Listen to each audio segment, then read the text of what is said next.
Good morning everyone. देखिए, हम लोगों ने लास्ट लेक्चर में क्वेश्चन नंबर 15 तक कंप्लीट कर लिया था। तो अभी हम लोग कंटिन्यू करेंगे और क्वेश्चन 16 से मूव करेंगे। तो देखिए, क्वेश्चन नंबर 16 में क्या कह रहा है, ध्यान से सुनिएगा। कहता है which of the following is determinant of individual demand. देखिए, मैं क्वेश्चन जूम कर देता हूँ। कहता है which of following is the determinant of individual demand. इसमें से कौन से इंडिविजुअल डिमांड के डिटर्मिनेंट है? ओके, क्वेश्चन पे ध्यान दीजिएगा। Determinant of individual demand, option A में कहता है cost of production, option B में कहता है nature of commodity, option C में कहता है economic policies of the government, D में कहता है taste and preference of consumer. अब जरा एक बात सोचिए, आप कह रहा which of following is the determinant. Determinant का क्या मतलब होता है? वजह, कॉजेस, इंडिविजुअल डिमांड। अब आप ही बताओ, प्रोडक्शन से कंज्यूमर को क्या मतलब है? कुछ नहीं, बिल्कुल नहीं। इकोनॉमिक पॉलिसीज ऑफ गवर्नमेंट से भी कोई मतलब नहीं है। नेचर ऑफ कमोडिटी से थोड़ा हद तक मतलब हो सकता है, लेकिन थ्योरी ऑफ डिमांड में नेचर ऑफ कमोडिटी पर कोई बात नहीं होती। हाँ, इलास्टिसिटी ऑफ डिमांड में भले बात होती है। अगर हम बात करें तो इलास्टिसिटी ऑफ डिमांड में इस पर बात होती है, थोड़ा सा इलास्टिसिटी पर थोड़ी सी बात होती है। लेकिन अगर हम टेस्ट और प्रेफरेंस को देखें तो सबसे सटीक आंसर हम लोगों को लग रहा है डिटर्मिनेंट का मतलब वजह। इंडिविजुअल डिमांड कहीं ना कहीं टेस्ट और प्रेफरेंस से प्रभावित तो होता है, इसमें कोई डाउट नहीं है। तो भैया राइट आंसर हो गया हमारा D. D is the right answer, taste and preference of consumer. Okay, move on करते हैं नेक्स्ट क्वेश्चन पे। देखिए, क्वेश्चन नंबर 17 में क्या कह रहा है, which of following is not the determinant of demand. Determinant का मतलब आप बेहतर से समझते होंगे। डिटर्मिनेंट हम लोग कहते हैं वजह को, कॉजेस को। देखिए, मैं बार बार आपको हाईलाइट कर रहा हूं, वजह, कॉजेस। कहता है इसमें से कौन से फैक्टर, कौन सा ऑप्शन डिटर्मिनेंट नहीं है। ऑप्शन ए पर आते हैं। देखिए, ऑप्शन ए में क्या कह रहा है, प्राइस ऑफ कमोडिटी। नहीं भैया, ये तो है, बिल्कुल है। प्राइस ऑफ रिलेटेड गुड्स, ये भी है, मैंने आपको पढ़ाया था सब्सटीट्यूट गुड्स और कॉम्प्लीमेंट्री गुड्स के बारे में। रिलेटेड गुड्स में आपको याद होगा इनकम भी है। इस पॉइंट के अंदर मैंने आपको इंफीरियर गुड्स और नॉर्मल गुड्स पढ़ाया है, आपको याद आ रहा होगा। तो मोरल ऑफ द स्टोरी कि price of commodity, price of related goods, income of consumer, तीनों तो आंसर है ही भैया। तीनों तो डिटर्मिनेंट का पार्ट है। तो हम कह सकते हैं नॉन ऑफ द अबव, मतलब इसमें से ऐसा कोई भी नहीं है जो डिटर्मिनेंट नहीं है। तो राइट आंसर हो गया हमारा none of the above. Okay, move on next question. देखिए, क्वेश्चन 18 में कह रहा है how are apple and oranges related when as a result of rise in price of apple demand for oranges increases. ध्यान से सुनिएगा। How are apple and oranges related when a rise in price of apple, मतलब जैसे ही Apple की कीमत बढ़ेगी, demand for orange भी बढ़ेगा। इसका मतलब ये सब्स्टिट्यूट गुड्स हैं। अब आप सोच रहे होंगे सर अचानक से आप कैसे कह रहे हैं कि सब्स्टिट्यूट गुड्स है? भाई मेरे, आप याद करो ना, मैंने आपको टी और कॉफी का रिलेशन क्या बताया था। टी और कॉफी में मैंने आपको नहीं बताया था, जैसे ही टी का प्राइस बढ़ता था, कॉफी का डिमांड भी इंक्रीज करता था। दोनों के बीच डायरेक्ट रिलेशन। और डायरेक्ट रिलेशन सिर्फ और सिर्फ सब्स्टिट्यूट गुड्स के केस में होता है भैया मेरे। तो राइट आंसर हो गया हमारा ऑप्शन ए। ओके, अच्छा, उसने सब्स्टिट्यूट नहीं लिखा, उसने एप्पल और ऑरेंज का रिलेशन बताया और फिर आपसे सवाल किया। अब ये भी तो हो सकता है कि एग्जाम में कभी किसी क्वेश्चन में इनवर्स रिलेशन बताया जाए। Okay, move on next question. अब आते हैं हम लोग क्वेश्चन नंबर 19 पर। देखिए, क्वेश्चन नंबर 19 में क्या कह रहा है, ध्यान से सुनिएगा।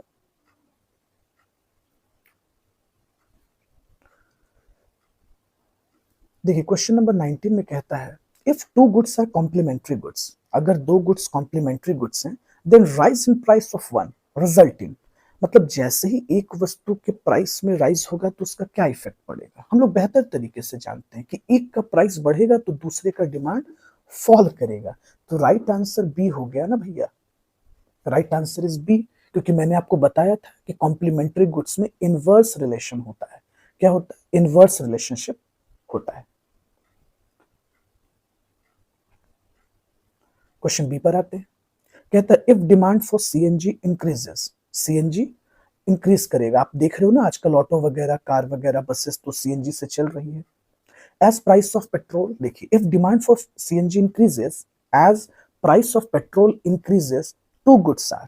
तो भैया ये दो गुड्स क्या है फिर? अब एक चीज ऑब्जर्व करो, आपको प्राइस और पेट्रोल को एक दूसरे से कंपेयर कर रहा है। आप ये मत देखो कि ये सब्स्टिट्यूट है, पहले आप इन दोनों के बीच एक रिलेशन देखो। क्या है? एक का डिमांड बढ़ा तो दूसरे का प्राइस बढ़ा, इसका मतलब दोनों में डायरेक्ट रिलेशन है, और डायरेक्ट रिलेशन सिर्फ एक ही सिचुएशन में होता है।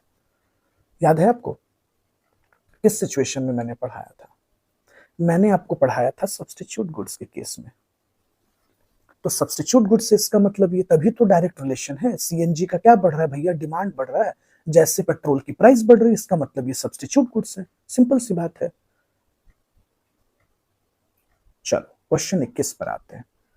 कंफर्ट लाइज बिटवीन, कंफर्ट जो है वो कहां से कहां लाइज करता है? Inferior goods and necessity, luxuries and inferior goods, necessaries and luxuries, या नॉन ऑफ द अबव?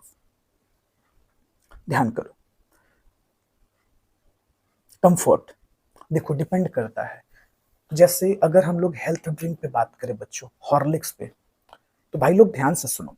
अगर हॉर्लिक्स लग्जरीज भी और नेसेसरी है, जैसे आप पेशेंट को ले लो, अगर हम बात कर रहे हैं पेशेंट पर, कोई मरीज है, डॉक्टर ने उसे कहा है कि भैया तुम खाओ, हॉर्लिक्स तुम्हारे लिए पीना जरूरी है, हेल्थ ड्रिंक है, तो उनके लिए तो नेसेसरी हो गया। लेकिन अगर आप और हम फिजिकली फिट हैं, हेल्दी हैं, तो हमारे लिए वो लग्जरी हो गया। तो comfort lies between necessaries and luxuries. तो राइट आंसर जो है वो हमारा हो जाएगा necessaries and luxuries. Okay, right answer C. तो क्वेश्चन नंबर 21 का राइट आंसर क्या हो जाएगा? राइट आंसर हमारा सी हो जाएगा। ओके, चलिए क्वेश्चन नंबर 22 पर आते हैं। कहता है when the price of commodity rises, demand for it. Price जब राइज करता है तो डिमांड में क्या इफेक्ट पड़ेगा? Demand for it remain constant, या कॉन्ट्रैक्ट, या बिकम नेगेटिव? देखिए बच्चों, जब प्राइस ऑफ कमोडिटी राइज करती है ना, तो क्वांटिटी डिमांडेड में इफेक्ट होता है, डिमांड में नहीं होता।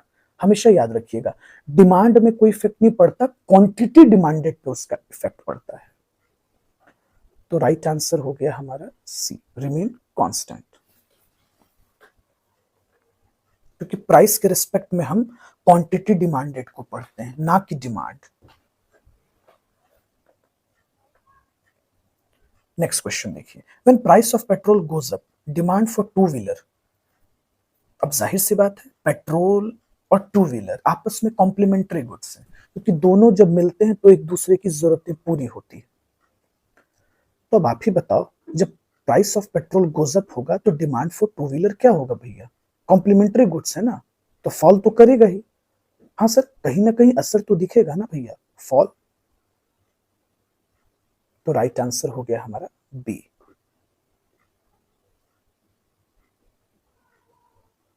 आ जाओ नेक्स्ट क्वेश्चन पर। क्वेश्चन नंबर 24 देखिएगा। क्वेश्चन नंबर 24 में कहता है an increase in income of consumer has dash effect on demand in general. मतलब जनरली क्या असर पड़ता है? तो देखिए भाई साहब, जनरली जो असर पड़ता है वो तो पॉजिटिव पड़ता है।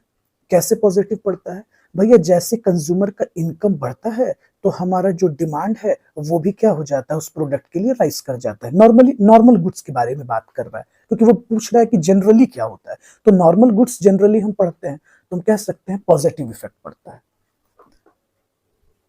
क्वेश्चन नंबर 25 पे, the demand for scooter and petrol is an example of. भैया ये कैसे एग्जाम्पल है, किस प्रोडक्ट की एग्जाम्पल है?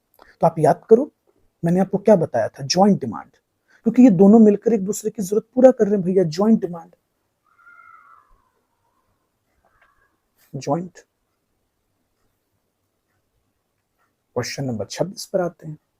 देखिए क्वेश्चन नंबर 26 में क्या कह रहा है? कह रहा है dash goods are those goods which are used for production of other goods. मतलब दूसरे गुड्स के प्रोडक्शन के लिए जब हम यूज करते हैं तो किस तरह के गुड्स ये होते हैं? सिंपल सी बात है भैया, प्रोड्यूसर गुड्स। क्यों सर, अचानक से प्रोड्यूसर गुड्स कैसे आ गया? एक बात बताओ, जो प्रोड्यूसर होते हैं उनके पास प्लांट और मशीनरी है, तो वो प्लांट और मशीनरी का क्या कर रहे हैं? गुड्स के प्रोडक्शन के लिए यूज कर रहे हैं। Very good. चलिए क्वेश्चन नंबर 27 पे आते हैं हम लोग। देखिए क्वेश्चन नंबर 27 में क्या कह रहा है। क्वेश्चन नंबर 27 में कह रहा है the goods are those goods which are used for final consumption, मतलब कौन सा गुड्स फाइनल कंजम्पशन के लिए इस्तेमाल होता है।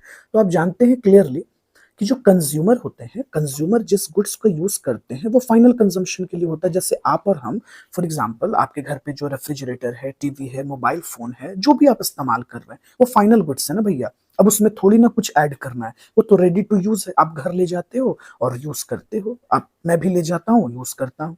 तो भैया राइट आंसर हो गया हमारा D, consumer goods. Question number 28 पे आइए। 28 में कहता है bread, milk, readymade clothes, TV etcetera are the example of. किस तरह के गुड्स के एग्जाम्पल है, एक बार ऑप्शन पढ़िएगा। ए में कहता है पेरिशेबल, प्रोड्यूसर, कंज्यूमर, इंफीरियर। अब देखिए एक तरफ ब्रेड मिल्क लिख दिया, ये तो पेरिशेबल है, फिर रेडीमेड क्लोथ्स भी तो लिख दिया, तो अब यहां पे कंफ्यूजिंग है। तो भैया जाहिर सी बात है कि गुड्स पेरिशेबल हो, ड्यूरेबल हो, नॉन ड्यूरेबल हो, इस्तेमाल कौन कर रहा है, तो ये सभी प्रोडक्ट कंज्यूमर इस्तेमाल कर रहे हैं। तो हाईएस्ट पॉसिबल आंसर जो हमें लग रहा है वो यहां पर, हाईएस्ट पॉसिबल आंसर क्या लग रहा है, एक मिनट, वेट वेट वेट, हाँ, तो राइट आंसर हो जाएगा हमारा कंज्यूमर गुड्स। ओके, तो राइट आंसर आप टिक कर दीजिएगा सी पर, C is the right answer. Question number 29 पर आइए। कहता है goods which cannot consumed more than once like milk are known as. तो देखिए 29 में क्या कह रहा है, non durable consumer goods, producer goods, inferior goods, durable goods, sorry durable consumer goods. Question को एक बार ध्यान से पढ़िए। कहता है the goods which cannot be consumed more than once, एक बार से ज्यादा कंज्यूम नहीं किए जा सकते हैं, तो नॉन ड्यूरेबल गुड्स। भैया हम एक बार इस्तेमाल करेंगे और गुड्स खत्म हो जाएगा, तो राइट आंसर हो गया हमारा A, option A is the right answer, ये आपका राइट आंसर हो गया। ओके, क्वेश्चन 30 पर आते हैं। क्वेश्चन 30 में कहता है dash goods meet only our current demand, मतलब ऐसे कौन से गुड्स हैं जो हमारे सिर्फ करंट डिमांड को फुलफिल कर पाते हैं। करंट डिमांड का मतलब आप समझते हैं, जस्ट अभी प्रेजेंट रिक्वायरमेंट्स को जो पूरा कर पाते हैं।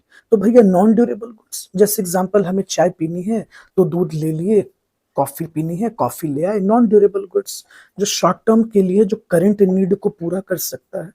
तो राइट आंसर हो गया हमारा